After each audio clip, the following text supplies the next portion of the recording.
Whether you are a veteran of the TCG tables or brand new to the wide world of card games, understanding the details of a new card game can be a daunting task.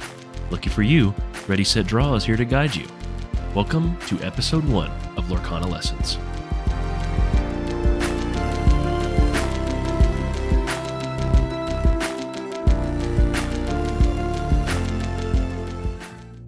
So let's say you stumble across this card in a game store. You've never heard of Lorcana, but you do love Mickey Mouse, and the artist, Nicholas Cole, made sure he grabbed your attention. What immediately stands out to you, besides the stunning sword of scissors? Well, it has a number in the upper left, some numbers in the center right, and a cool red symbol center left with red coloring across the banner, and some interesting diamond-like shapes in the lower right. All of these symbols and numbers inform you of what this character can do in a game of Lorcana. If you are experienced in trading card games, you probably have a rough idea of some of their meaning already. But even if you've never played a card game before, these important features are cleanly represented in a way that doesn't overload you with information. We'd call that great card design.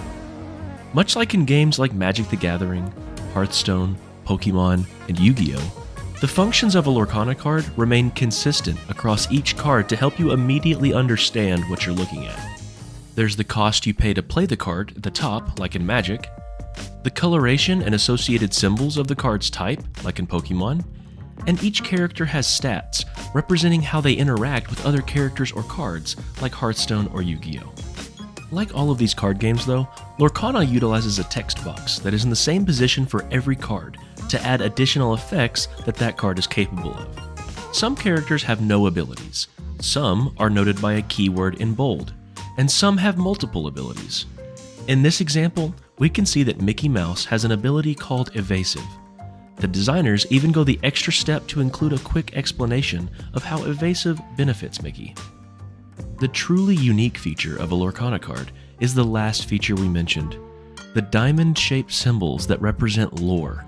We'll go into more detail about what lore does for you in a little bit. First up though, how do we go about playing a card? Lorcana uses a mechanic for costs called magical ink. You probably noticed that fancy circular symbol and hexagon around the upper left number on Mickey. That symbol surrounding the number means that it can be played face down during your turn and become one magical ink for you for the rest of the game. Once a card is played as ink, it cannot be picked up or played for the remainder of the game, so choose carefully. You're allowed to play one card face down as ink per turn, and then you turn them sideways to use or spend the one ink they represent. So for this card, we would need to spend 8 ink to put him into play, and that is no small feat.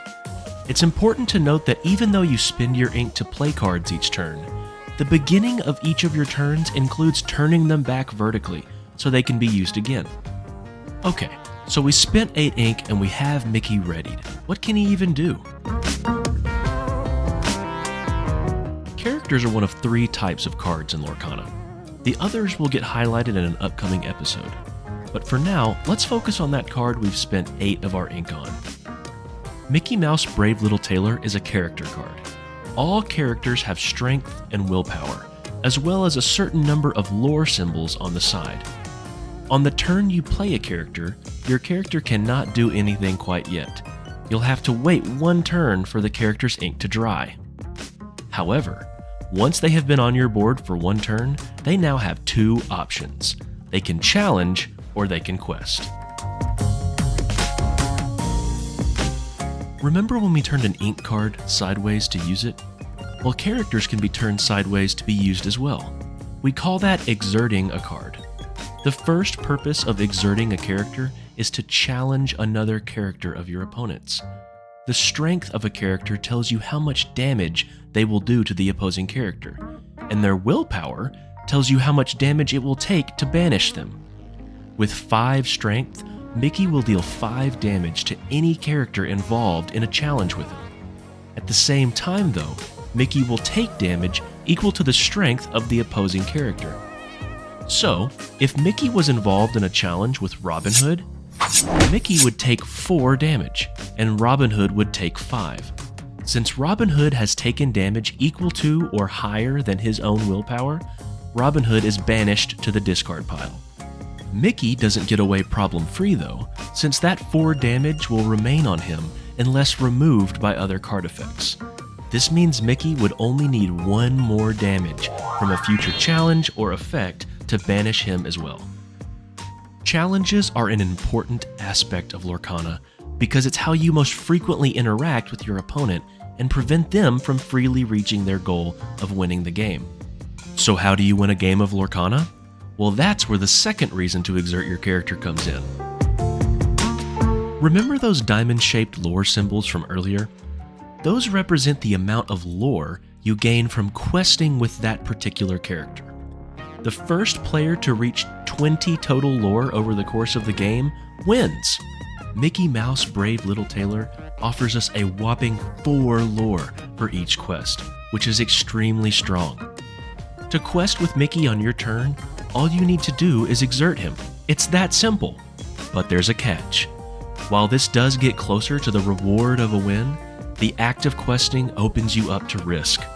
While a character is not exerted, they cannot be chosen as a target for a challenge by the opponent.